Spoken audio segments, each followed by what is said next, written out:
त्वमेव माता च पिता त्वमेव त्वमेव बन्धुश्च सखा त्वमेव त्वमेव विद्वान् द्रविणं त्वमेव त्वमेव सर्वं मम देव देवा। गुरु पूर्णिमा उपलक्षे এই যে 3 দিন ব্যাপী অনুষ্ঠান যজ্ঞে আমাকে প্রতি বছরের মতো এবছরও আমন্ত্রণ জানানোর জন্য আমি অত্যন্ত কৃতজ্ঞ যে এই দুর্লভ সুযোগ আমাকে করে দেওয়া হয়েছে। এবছর আমার পক্ষে সম্ভব হচ্ছিল না এই স্থানে আসবার, বারবার করে অসুবিধার সম্মুখীন হতে হচ্ছে, কিন্তু ভগবানের অশেষ কৃপায় শেষ মুহূর্তে এই এত রাত্রি আপনাদেরও প্রায় বাড়ি যাওয়ার হয়তো সময় হয়ে গিয়েছে, তারপরে এত সুন্দর মনোমুগ্ধকর গান। আমি গতকালকেই ভার্গবদাকে ফোন করে বলেছিলাম যে দেখো আমার যেতে একটু দেরি হবে, তুমি একটু গানটা চালিয়ে যেও, না হলে আমার বেলা গড়ের মাঠ হয়ে যাবে, আর কেউ থাকবে না। তো এখন সেই অপূর্ব সুন্দর গানের পরে এরকম বেজর বেজর সেই পায়েসের পরে শুক্তের মতো অবস্থা। হ্যাঁ, কিন্তু যখন ডেকে এনেছে ওই কয়েকজন ব্যাগ কাঁধে নিয়ে প্রস্তুতি নিচ্ছেন ফিরে যাবার জন্য, কিন্তু ওই আধা ঘন্টা আমি সময় আপনাদের কাছ থেকে চেয়ে নিচ্ছি, আধা ঘন্টা আমরা একটুখানি ঈশ্বর প্রসঙ্গ করব। আজ যেহেতু গুরু পূর্ণিমা, ব্যাস পূর্ণিমা, কৃষ্ণ দ্বৈপায়ন ব্যাস তার শুভ আবির্ভাব তিথি, এই তিথিতে আমরা আমাদের আপন আপন গুরুদের পূজ্য পদে শ্রদ্ধা নমস্কার প্রণাম পূজা জানাই। এখন আজকেই সকালবেলা আমাদের আশ্রমে ওখানে আলোচনা করছিলাম যে এই যে শ্রদ্ধা জানানোর তার একটা রীতি আছে। কি করে আমরা শ্রদ্ধা জানাবো? ওই একটু চরণে হাত দিলাম, কি একটা পদ্মফুল নিয়ে গিয়ে দিয়ে দিলাম, কি একটা মালা নিয়ে গিয়ে পরিয়ে দিলাম, শ্রদ্ধা জানানো হয়ে গেল? না। এই যে ভার্গবদা কিছুক্ষণ আগে যে সমাপ্তি সঙ্গীত করলেন, সেই যাদের হরি বলতে নয়ন ঝরে তারা দুভাই এসেছে রে, ভগবান শ্রীরামকৃষ্ণদেব তিনি শ্যামবাজার বাগবাজারের ওইখানে বলরাম বসুর বাড়িতে রথ টেনেছেন। কিছুদিন আগেই রথযাত্রা উৎসব হয়ে গেল। এখন আপনারাই বলুন, রাস্তায় যদি রথ দেখতে পান, আপনি পথ দিয়ে চলছেন, রাস্তায় একটা রথ আসছে, সেই রথ দেখলে কি হবে? মনে হয় না যে আমি গিয়ে আগে একটুখানি রথের দড়িটা ধরি, রথের দড়িটা ধরে একটু টানি? কিন্তু আপনি ফিরছেন শপিং মল থেকে শপিং করে, শপিং মল থেকে আপনি শপিং করে ফিরছেন, এইবার এই সময়টা রথ আসছে, হাতে আপনার দুটো ভালো ব্যাগ রয়েছে, ওই অবস্থায় আপনি রথের দড়ি ছুঁতে পারবেন? কি করতে হবে? কি করতে হবে? ব্যাগগুলোকে আগে নিচে নামিয়ে হাতটাকে খালি করতে হবে, ফ্রি করতে হবে। যদি হাতটাকে খালি না করি রথের দড়ি ছুঁতে পারবো? তাহলে গুরুকে শ্রদ্ধা জানাতে গেলে আগে আমাদের নিজেদেরকে খালি হতে হবে। আমরা অহংকার, আমাদের নাম যশ খ্যাতিতে যদি ভর্তি করে রাখি নিজেকে, তাহলে কি আমরা গুরুর পাদ পদ্মকে ছুঁতে পারবো, আশ্রয় করতে পারবো? আমি অমুক চেয়ারে এতদিন ধরে চাকরি করেছি, আমি এত শিক্ষিত, আমার ব্যাংক ব্যালেন্স কম আছে, এইরূপ অহংকার আগে ত্যাগ করো, তারপর গুরুচরণে আশ্রয় পাবে। আগে নিজে খালি করো দেখি। যেমন হাত খালি না হলে জগন্নাথের রথের দড়ি ধরা যাবে না, তেমনি নিজেকে খালি করতে না পারলে গুরুর পাদপদ্ম ধরা যায় না। এটাকে জেনে রাখা প্রয়োজন আমাদের প্রত্যেকে। আমরা কি নিজেকে খালি করতে পারছি কি? যদি আমরা নিজেকে খালি করতে পারি, তখনই আমার শ্রদ্ধা পরিপূর্ণরূপে গুরুর শ্রীচরণে অর্পণ করা হবে, নচেত হবে না। এটি শিখবো কোথা থেকে? না ওই গানেই বলা হচ্ছে, আপনারা যে গান রিকোয়েস্ট করলেন শুনলাম, সেই গানের শেষ পংক্তিতে বলা হচ্ছে, সাধু সঙ্গ নামে আছে পান্থধাম, শ্রান্ত হলে তথায় করিও বিশ্রাম। আমার পথ চলতে গিয়ে আমি যদি পরিশ্রান্ত হয়ে যাই, আমার যদি খুব টায়ার্ড হয়ে পড়ি, তাহলে আমি কোথায় বিশ্রাম নেব? না সাধু সঙ্গ নামে আছে পান্থধাম। পান্থধাম, সেখানে গিয়ে আমরা বিশ্রাম নেব। সাধু সঙ্গ আমরা এই কারণেই করব যে তার কাছ থেকে আমরা জেনে নেব, বুঝে নেব যে আমার জীবনটিকে কিরকম ভাবে যাপন করতে হবে, গুরু সান্নিধ্যে আমাকে কিরূপ ভাবে আসতে হবে, গুরুর কাছে গিয়ে কিরূপ ভাবে মাথা নত করতে হবে। শুধু গান গাইলাম, আমার মাথা নত করে দাও হে তোমার চরণ ধুলার তলে, আর শেষ থেকে নামার পরে বলবে বাবা বাবা কি সুন্দর গান গেয়েছে, একেবারে সুরে সুর মিলিয়ে, তালে তাল মিলিয়ে, কিন্তু কোনো উপলব্ধি নেই, কোনো বাস্তব প্রয়োগ নেই, তাহলে ওই গান অন্তঃশ্বাস শূন্য। সেই জন্য আমাদের মনে রাখতে হবে যে আমরা যা বলছি, যা করছি, তা যেন অনুভবে আসে। যদি অনুভবে না এলো, তাহলে এই সব কিছুই বৃথা। সিনেমা দেখতে গিয়ে এন্টারটেন করাও যায়, আর এরকম ধর্মসভায় এসে কিছুক্ষণ সময় কাটানো, তা কোনো পার্থক্য নেই, কোনো পার্থক্য নেই। কারণ শ্রদ্ধাবান লভতে জ্ঞানাম। আগে আমি শ্রদ্ধাশীল হই। যদি আমি শ্রদ্ধাশীল হই, তখনই আমি কেবলমাত্র ওই যাবৎ বাঁচি তাবৎ শিখি, যা দেখবো, যা শুনবো, তা থেকে আমি শিখতে শুরু করব, জানতে শুরু করব। কারণ এই আজকেই সকালে প্রসঙ্গ করছিলাম, একজন খুব বিরাট ধনী ব্যক্তি রোজ মন্দিরে যায়, ভক্তি করবার চেষ্টা করে, ভক্তিপথে আসবার চেষ্টা করছে। তা সে ওই প্রতিদিন মন্দিরে যাচ্ছে, প্রসাদ পাচ্ছে, ফিরে যাচ্ছে, কিন্তু প্রসাদ পাওয়ার পরে যে কিছু দিতে হয় আর সেটা বোধ হচ্ছে না। কয়েকদিন যাওয়ার পরে দেখছে যে এই প্রসাদ পেয়ে বেরোচ্ছে, একটা বাচ্চা মেয়ে একটা দান পেটি নিয়ে বাইরে দাঁড়িয়ে আছে। সে এখানে সবাই গিয়ে কিছু দান করছে, কারণ প্রসাদটা তৈরি করতে গেলে তো কিছু অর্থের প্রয়োজন। ভক্তেরা যদি সেই অর্থ না দেন, তাহলে প্রসাদ তৈরি হবে কেমন করে? তা সেই ভদ্রলোক প্রথম 2-3 দিন তার ওটা দেখে মনে হলো যে না, এবার দিতে হবে। কিরম করে দিতে হবে? না, যারা বড় বড় মানুষ, আপনারা কিছু মনে করবেন না, ঠিক আছে, আপনাদের বলছি না, আমি দেখেছি অন্যান্য জায়গায় বক্তৃতা দিতে যাওয়ার পরে প্রণাম করে আমাকে, তো তখন দেখি এই প্রণামের লাইনে এলো, এসে পকেট থেকে টাকার নোটগুলো বার করলো। প্রথমে 500 টাকা, আমি বললাম 500 টাকা দেবে বোধ হয়, ও বাবা। তারপরে আস্তে আস্তে 200 টাকা, 100 টাকা, 50 টাকা নিয়ে এটা 10 টাকার নোট বার। মহারাজ ঠিক আছে, প্রয়োজন নেই। তা সেই ব্যক্তিও ওই 500 টাকার নোট, প্রথমে বড় নোটগুলো থাকে, তারপর আস্তে আস্তে ছোট ছোট নোট। তা ওই 10 টাকার নোটটা প্রণামী বাক্সে দিয়েছে।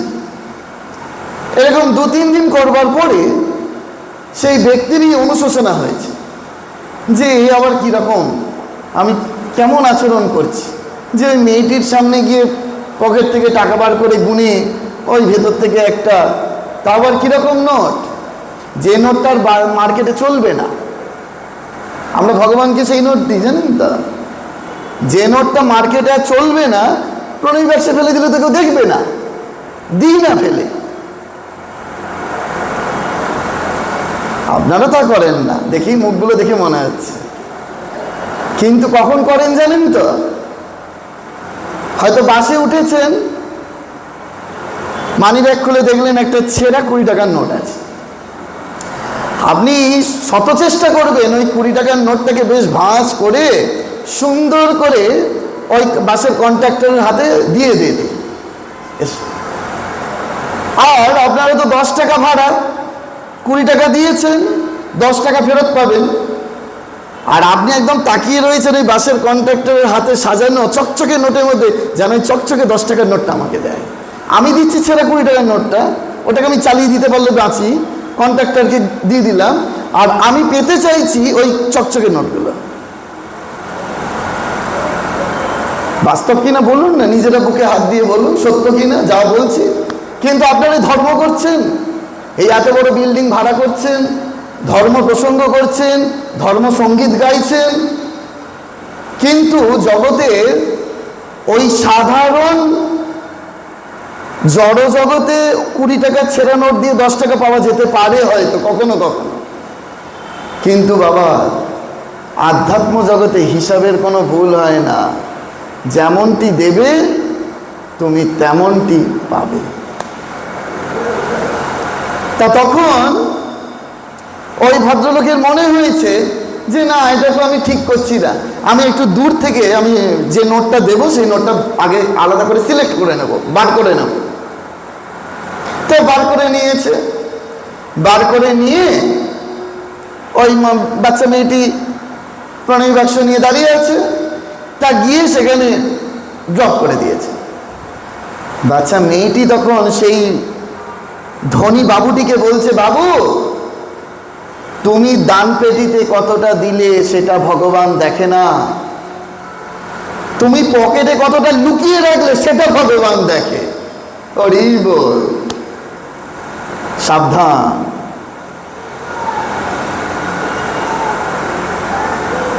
আমরা কতটা দিচ্ছি সেটা ভগবান দেখে না, কতটা পার্সে রেখে দিলাম, কতটা আমার দেওয়ার ক্ষমতা ছিল কিন্তু আমি দিলাম না, সেটা ভগবান দেখে রাখলো। কতক্ষণ তুমি ওইটাকে চেন দিয়ে আটকে রাখবে? তিনি যদি চান এক্ষুনি ওইগুলোকে বার করে নেবেন। তবে হ্যাঁ, এখানকার প্রণামী বাক্সে না হয়ে ডাক্তারের প্রণামী বাক্সে, যে কোনো একটা প্রণামী বাক্সে আপনাকে দিতেই হবে। আপনি হয়তো এখানে দেবেন না, কিন্তু আপনাকে ডাক্তারের প্রণামী বাক্সে গিয়ে দিতেই হবে, রোধ করতে পারবেন না। কিন্তু তার থেকে সৎ কাজে সৎ কর্মে আমরা যদি দেবার অভ্যেস করি, আমরা যদি নিজেকে সম্পূর্ণরূপে সমর্পণ করে দিতে পারি, তাহলে দেখব ওই সুন্দর করে কবি সেই গানে বলছে, আমায় যে সব দিতে হবে সে তো আমি জানি। আমরা খুব দুলে দুলে দুলে হারমোনিয়াম দুলে দুলে গান গাই, দেখি সব মঞ্চে দেখি সব গানগুলো গায়, নামার পরে জিজ্ঞেস করি কি গাইলে, না আর বলতে পারছে না। কারণ ওই গানটুকুনি গাওয়ার জন্য গান। কারণ এই গানগুলো যিনি লিখেছেন, যিনি বিশ্বকবি, যিনি কবিগুরু, তিনি 5 বছর বয়স থেকে উপনিষদ পড়েছেন, আর সেই উনি এগুলোকে সব উপলব্ধি করে তারপরে এগুলো লিখেছেন। জেনে রাখুন, ওই আমাদের মতো এই আজকালকার 2025-এ দাঁড়িয়ে ভারতবর্ষের ট্র্যাডিশন বদলে দিচ্ছে, আমাকে আমার মতো থাকতে দাও, আমি নিজেকে নিজের মতো গুছিয়ে নিয়েছি, সকলের একেবারে রিংটোন হয়ে গেল এক নিমেষে। আর সেই ভারতবর্ষ শেখাচ্ছে সকলের তরে সকলে, আমরা প্রত্যেকে আমরা পরের তরে, কিন্তু আমরাই রিংটোন বানিয়ে নিলাম, আমাকে আমার মতো থাকতে দাও, আমি নিজেকে নিজের মতো গুছিয়ে নিয়েছি। লজ্জা হওয়া উচিত। আবার এইসব গানেই টিআরপি বাড়ছে। কারা লিখছে, কারা সুর করছে, এগুলো প্রকাশ্যে বলুক দেখি। এগুলো আমাদের ইন্ডিয়ান ট্র্যাডিশন, ভারতবর্ষের সংস্কৃতি, কিন্তু মানুষ এর পেছনেই ছুটছে। মানুষ ভুলে গেছে কোনটা শ্রেয় আর কোনটা পেয়। এই জন্য সাধু সঙ্গের প্রয়োজন।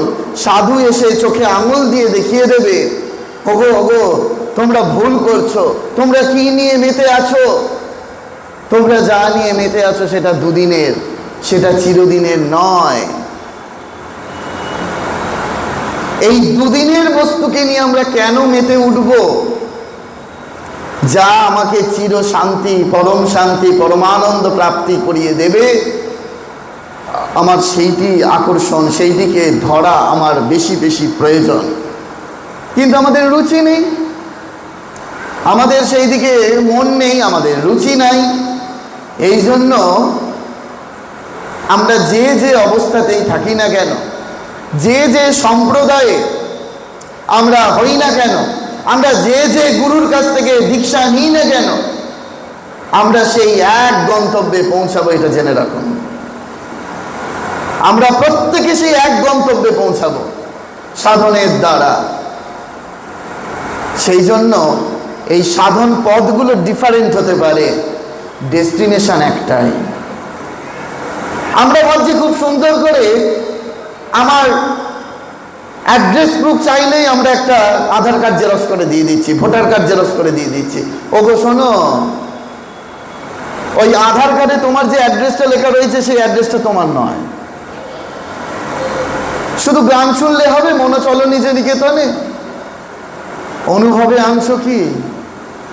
তুমি তো ভাবছো আমি কালকেও আবার ব্যাংকে কেওয়াইসি চাক না, আমি গিয়ে সঙ্গে সঙ্গে আধার কার্ডের জেরক্স দিয়ে দেবো, সঙ্গে সঙ্গে আমার ভোটার কার্ডের জেরক্স দিয়ে দেবো, ওখানে আমার অ্যাড্রেস প্রুফ আছে। ওগো ওটা তোমার অ্যাড্রেস নয়। তুমি জানো না তোমায় কোথায় যেতে হবে, তুমি জানো না তোমার স্বধাম কি, তোমার আলটিমেট ডেস্টিনেশন কোথায়। যদি এটা বুঝে যেতে পারো তাহলে দেখবে এই আধার কার্ড, ভোটার কার্ডের অ্যাড্রেস ওইগুলো কোনো গুরুত্বই নেই। আমি কি তাকে জানছি? আমি কি তাকে চিনছি? আমি কি তাকে ধরবার চেষ্টা করছি, না কেবল শুধু ফাঁকা গুলিয়া উড়ে যাচ্ছি? কেউ বলে দিয়েছে অমুক নাম করতে হবে, আমি নাম করে যাচ্ছি। ওমা, নাম করছো তো বেশ ভালো কথা, কই এতদিনে তার দেখা পাচ্ছ না কেন? সেই ব্যাকুলতা এখনো যাচ্ছে না কেন? হে ভগবান, তোমাকে দেখা দিতেই হবে। সবাই যে অনুভব করছে, সবাই যে উপলব্ধি করছে, কই আমি তো উপলব্ধি করতে পারছি না। আত্মগ্লানি হচ্ছে না কেন? আমি কেমন অধম যে সবাই যা পাচ্ছে আমি তা পাচ্ছি না, আমি কবে পাবো? সত্যিই কি পাবো, না পেয়ে বসে আছি? গুরু পূর্ণিমা হচ্ছে সেই দিন যে দিনে নিজের সামনে নিজের আয়নাটা ধরতে হয়, নিয়ে বারবার করে দেখতে হয়। এই অনেক সময় মায়েরা যখন আগেকার দিনে টিপ পড়তো, টিপ পড়ার পরেও আবার প্যাকেট থেকে টিপ বার করছে পড়বার জন্য। কেন? আয়না নেই, দেখতে পাচ্ছে না, বুঝতে পারছে না যে টিপ পড়েছে কিনা। কিন্তু যে এটা আয়না ধরা হলো, ও টিপটা তো আমার কপালেই আছে, আর তো দরকার নেই টিপ পড়ার, আর তো দরকার নেই বৃথা ওই টিপটা খোঁজার। ঠিক সেরকম আমরা যা পেতে চাইছি, আমরা কোন কোন জিনিস পেতে চাই যেটা আমার কাছে নেই, ঠিক কি না? আমরা ভগবানের কাছে শান্তি চাইছি, আমরা ভগবানের কাছে বিদ্যা চাইছি, আমরা ভগবানের কাছে জ্ঞান চাইছি, হয়তো কেউ আত্মমুক্তি চাইছে, যে যাই চাইছে। কেন চাইছি? কারণ সেটা আমার কাছে নেই, থাকলে চাইবো কেন? নেই বলে তবে চাইছি তো। এখানে কে বসে আছেন যে ভগবানের কাছে কিছু চান না? হাত তুলুন। কোন একজন ব্যক্তি এখানে হাত তুলুন যিনি আপনারা ভগবানের কাছে কিছু চান না? তাহলে দেখুন কেউ হাত তুলছেন না, সবাই চান ভগবানের কাছে। কেন চান? নিশ্চয়ই অন্তরে অনুভব করেন যে সেটা আপনার কাছে নেই, তাই চান।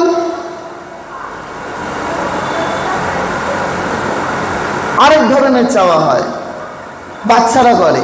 একটা লজেন্স পেয়েছে, মহারাজ আরেকটা লজেন্স, যেটাকে হ্যাংলামও বলে। তাহলে বুঝতে হবে আমরা ভগবানের কাছে কোন জন্য চাই? নেই বলে চাই? না হ্যাংলার মতো চাই, হয়তো আছে আরো চাইছি। এইসব কথা তোমরা অন্য কারোর কাছে শুনবে না, আবার যদিও এই শরীরের এইরকমই মনে হয়, কারণ এর দর্শনগুলো যে আলাদা। আমরা ভগবানের কাছে চাইবো কেন? আসলে এই আজকের এই তিথিটি হচ্ছে এমন তিথি, গুরু আমাদের কি করেন? অজ্ঞানতিমিরন্ধস্য জ্ঞানাঞ্জন শালাকায়া চক্ষুরুন্মিলিতম येन তস্मै শ্রী গুরবে নমঃ। তিনি আমাদের এই চক্ষুকে পরিষ্কার করেন কি দিয়ে? অজ্ঞান দূরীভূত করে কি দিয়ে? জ্ঞান অঞ্জন দিয়ে। অঞ্জন মানে কাজল। কাজল চোখে বাচ্চাদের পড়ানো হয় দৃষ্টি পরিষ্কার হওয়ার জন্য। জ্ঞান অঞ্জন চক্ষুরুন্মিলিতম येन। ওগো, তুমি যে চোখটা দিয়ে দেখছো, আবার একটা করে চশমা পড়েছো, তাও দেখতে পাচ্ছ না যে ভগবান তোমাকে সব দিয়েই রেখেছে। তুমি হ্যাংলার মতো চাইছো, তুমি হ্যাংলার মতো চাইছো। তোমার কাছে নেই, তুমি চাও, সেটা আলাদা জিনিস, কিন্তু তুমি তো দেখছোই না ভালো করে তাকিয়ে যে ভগবান তোমাকে সব কিছু দিয়ে পূর্ণ করে দিয়েছেন, তাও তুমি চাইছো। এই না চাওয়ার অভ্যেস, কবি বলছেন, যাহা চাই তাহা ভুল করে চাই, যাহা পাই তাহা চাই না। এই নিয়ে একটা গান হয়েছিল আগেকার দিনে, যা চেয়েছি আমি তা পাই না, যা পেয়েছি আমি তা চাই না। অদ্ভুত সুন্দর গান। তাহলে আমার এই চাওয়ার কোনো প্রয়োজনই নেই, শুধু প্রয়োজন আছে গুরু যে দর্শন দিলেন, গুরু যে সাধন বলে দিলেন, সেই সাধন মার্গে হেঁটে গিয়ে আমার দর্শনটিকে একেবারে স্বচ্ছ নির্মল পরিষ্কার করে আমার ভেতর কি আছে সেইটিকে শুধু দেখার চেষ্টা। আমার হিয়ার মাঝে লুকিয়েছিলে, দেখতে আমি পাইনি। আমি বাহির পানে চোখ মেলেছি, হৃদয় পানে চাইনি। কারণ আমার ভেতরটা চাওয়া, ভেতর দেখাটা হয়নি। এই ভেতরে যখন আমরা দেখবো ভগবান আমার না চাইতেই সবকিছু দিয়ে রেখেছে। না চাহিলে যারে পাওয়া যায়, কবি সব বলে গেছেন। না চাহিলে যারে পাওয়া যায়, তাকে চাইতে হয় না গো, তাকে চাইতে হয় না। না চাইতেই তিনি সব কিছু দিয়ে দিয়েছেন, কিন্তু আমরা দেখছি না, আমরা বুঝছি না। অনেকটা কিরকম জানো তো, ওই ব্যাংকে অনেকে ফর্ম ফিল আপ করতে পারে না, হয়তো টাকা তুলবে, সেই যে ফর্ম ফিল আপ করতে হয় উইথড্রল স্লিপটা, সেটা লিখতে পারে না।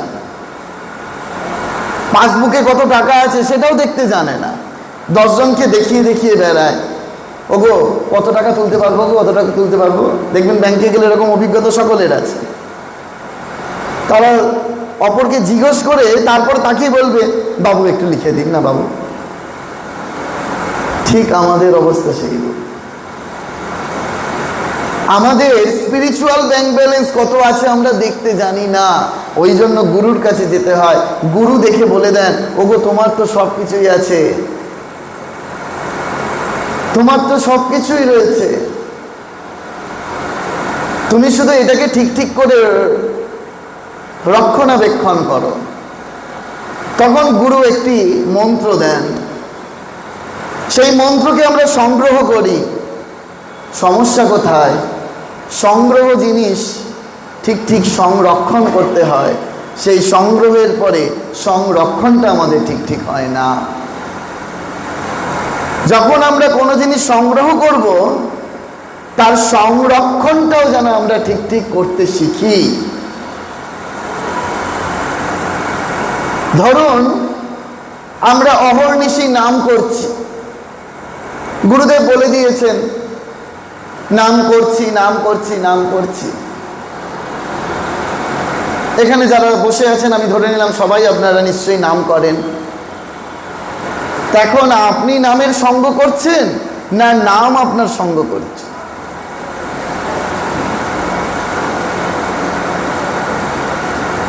আপনি নামের সঙ্গ করছেন না নাম আপনার সঙ্গ করছে? যতক্ষণ আপনি নামের সঙ্গ করছেন জানবেন ততক্ষণ সেই অনুভব আসবে না। কিন্তু নাম যখন আপনার সঙ্গ করবে, নাম যখন আপনাকে সঙ্গী বানিয়ে নেবে, অনেকটা কিরকম জানেন তো? মাথার যন্ত্রণার মতো। আপনারই মাথা, আপনারই শরীর, আপনি চাইছেন না যন্ত্রণা হোক, কিন্তু যন্ত্রণা হয়েই যাবে। এই নাম আপনার সঙ্গ করা ওই রূপ, আপনি না চাইতেও নাম হয়েই যাবে। এই হচ্ছে আমাদের আসল পর্যায়, অনেকটা মাথা যন্ত্রণার মতো। মাথা ব্যথা নয়, কিন্তু ব্যথা অন্য জিনিস। ব্যথা হচ্ছে একটা পার্টিকুলার জায়গায় হবে, সেখানে যখন কেউ টিপবে তখন যন্ত্রণা বোধ হবে বা কষ্ট বোধ হবে। কিন্তু যন্ত্রণা, ব্যথা যন্ত্রণার মধ্যে পার্থক্য আছে। যন্ত্রণা কন্টিনিউয়াস হতে থাকবে। এই ভগবানের নাম যখন ওই মাথা যন্ত্রণার মতো, আমি চাই বা না চাই আমার মধ্যে হতেই থাকবে, হতেই থাকবে, হতেই থাকবে। আমার জিহ্বা কিছুতেই বিশ্রাম পাচ্ছে না তার নাম থেকে। এই আমাকে আজকে সকালে মায়েরা বলছিল, সকাল থেকে মহারাজ আপনি কিছু না খেয়ে, তখন বিকেল 4টে বাজছে, মহারাজ এইবার তো একটু খেতে হবে, আর এবার থামুন। হ্যালো, হ্যাঁ আপনাদের খিদে পেয়েছে তো আপনারা যান। আমাকে রাত 10টা অবধি যদি এরকম বলতে বলা হয়, আমি অনর্গল বলে যাব, আমার কোনো ক্লান্তি নাই। কারণ দুটো জিনিস, একটা কর্মব্যস্ততা আর একটা কর্মময়তা। যদি কর্মব্যস্ত হন তাহলে গান গাইতে হবে, ক্লান্তি আমার ক্ষমা করো প্রভু, পথে যদি নেমে পিছিয়ে পিছিয়ে পড়ি কভু। কিন্তু যদি কর্মময়তা হয় তখন আর ক্লান্তি কোথায়? তুমি তো নিজেকে তার সঙ্গে ডাইলিউট করে ফেলেছ, তুমি তো তার সঙ্গে আর কোনো ভেদ দেখছো না। এইরূপ ভাবে সেবা বলি, পূজা বলি, ধ্যান বলি, যোগ বলি, আমাদের মূল তো 4টে পথ, আধ্যাত্ম জগতের উন্নতির চরম শিখরে পৌঁছানোর মূল 4টে পথ। প্রত্যেকটার মধ্যে যেটা আমাদের প্রয়োজন সেটা হচ্ছে নিজেকে ডাইলিউট করে দেওয়া, নিজেকে মিশিয়ে দেওয়া। ওই নিজেকে মিশিয়ে দিতে হবে। রান্না করছেন, তাতে যদি নুন না দেন তাহলে সেই রান্নার স্বাদ হবে কি? স্বাদ হবে না, আলু নি লাগবে। কিন্তু নুনটা যখন দিচ্ছেন তখন নুনটা কি আর আলাদা করে খুঁজে পাওয়া যাচ্ছে? তাও যাচ্ছে না, ওইটা ডাইলিউট হয়ে যাচ্ছে, মিশে যাচ্ছে সাথে, সেই জন্য তার এত টেস্ট বেড়ে যাচ্ছে। ঠিক সেরকম আপনি নাম করছেন, জপ করছেন, ধ্যান করছেন, পূজা করছেন, আপনি নিজেকে তার সঙ্গে মিশিয়ে দিন, দেখুন তার স্বাদ বেড়ে যাচ্ছে। খুব কমন এক্সাম্পল দিয়ে বোঝানোর চেষ্টা করছি আপনাদেরকে। রাত হয়ে গেছে তো, না হলে ঝিমুনি এসে যাবে। কিন্তু এই সহজ সহজ এক্সাম্পল যেগুলো দৈনন্দিন জীবনে আমাদের সব সময় কাজ করতে করতে করতে করতে, এই সেই দিন মায়েরা দেখছিলাম আমাদের আশ্রমে পোস্ত বাটছিল শিলনোড়াতে, আমি দূরে বসে আছি আর ওই পোস্ত বাটাটা দেখছি। দেখতে দেখতে আমি ভাবছি যে ওই মায়েরা কি করছে, পোস্তটা বাটছে, বাটতে বাটতে একটু এগিয়ে যাচ্ছে, আবার তখনও একটু একটু দানা দানা থাকছে, আবার টেনে নিচ্ছে, টেনে নিয়ে আবার ঘাড় ঘাড় ঘাড় ঘাড় ঘাড় ঘাড় করে ঘষছে। যতক্ষণ না একেবারে মিহি হচ্ছে ততক্ষণ পর্যন্ত সেই মা দেখলাম পোস্ত বাটাটাকে রেহাই দিল না, ছাড়লো না। যতক্ষণ না রান্নায় ওইটা ফরমেশনের উপযোগী হবে ততক্ষণ ধরে পেশাই করেই গেল। হয়ে যাওয়ার পরে যে মা করছিলেন, আমি বললাম যে মা জানেন তো, ভগবানের শ্রীচরণে পড়বার যতক্ষণ না আমাদের অবস্থা হচ্ছে, গুরু আমাদের ওই পেশাই করতেই থাকেন, করতেই থাকেন, করতেই থাকেন। আপনি যেমন ওই একবার করে টেনে নিচ্ছেন, হয়ে যাওয়ার পরে যে পোস্তটা ভাবছে আমি বোধহয় পাশ করে বেরিয়ে গেলাম, ওই পারে চলে গেলাম, আর বোধহয় আমাকে পেশাই করবে না, উমা না, আবার দেখি টেনে নিল, টেনে নিয়ে আবার। ঠিক সেরকম গুরুর কাজ হচ্ছে সেই রূপ, যতক্ষণ না ভগবানের পাদ পদ্মে আমরা আশ্রয় পাওয়ার সেই অধিকারী না হচ্ছি, গুরু ছাড়বেন না। একবার যখন হাতটা তিনি আমাদের ধরেছেন, তিনি আমাদেরকে ছাড়বেন না। আমাদেরকে ওই নানা রকম উপলব্ধির মধ্যে দিয়ে, নানা রকম পরিস্থিতির সাপেক্ষের মধ্যে দিয়ে আমাদেরকে পেশাই করতে করতে করতে করতে একেবারে মিহি করে যখন তুলবে, তখনই কেবল আমরা ভগবানের পাদপদ্মে নিজেদেরকে আশ্রয় দিতে পারব। মিলছে কথাগুলো? কেন মিলবে বলুন তো? যখন আপনারা বাড়িতে পোস্ত বাঁধবেন, এইটা আপনাদের মাথায় আসবে, এই ভাবনাটা আপনাদের মধ্যে, আধ্যাত্মিক প্রবাহটা জাগবে। এই জন্য আমাদের ডে টু ডে লাইফে আধ্যাত্মিকতাকে যদি আমরা প্রবেশ করতে না পারি, এই আজকেই দুপুরবেলা একসাথে বসেছি খেতে খেতে, মায়েরা যেমন কথা বলে, আর আমি যেহেতু ওই টকিং ম্যানার্সের ক্লাস নিই কলেজে, সেই জন্য আমি কথাকে খুব ধরতে পারি। একজন মা বলছেন, আরে আমরা তো যেমন এসেছিলাম তেমন যেতে হবে। সঙ্গে সঙ্গে থামালাম, তাই বললাম কি বললেন? যেমন এসেছিলাম তেমন যেতে হবে মানে? না, আমরা তো যেমন এসেছিলাম তেমনই আমাদের যেতে হবে। খালি হাতে এসেছি, খালি হাতেই যেতে হবে বলে না লোকে? ওমা, সে কি কথা, তো সাধারণ লোকে বলবে।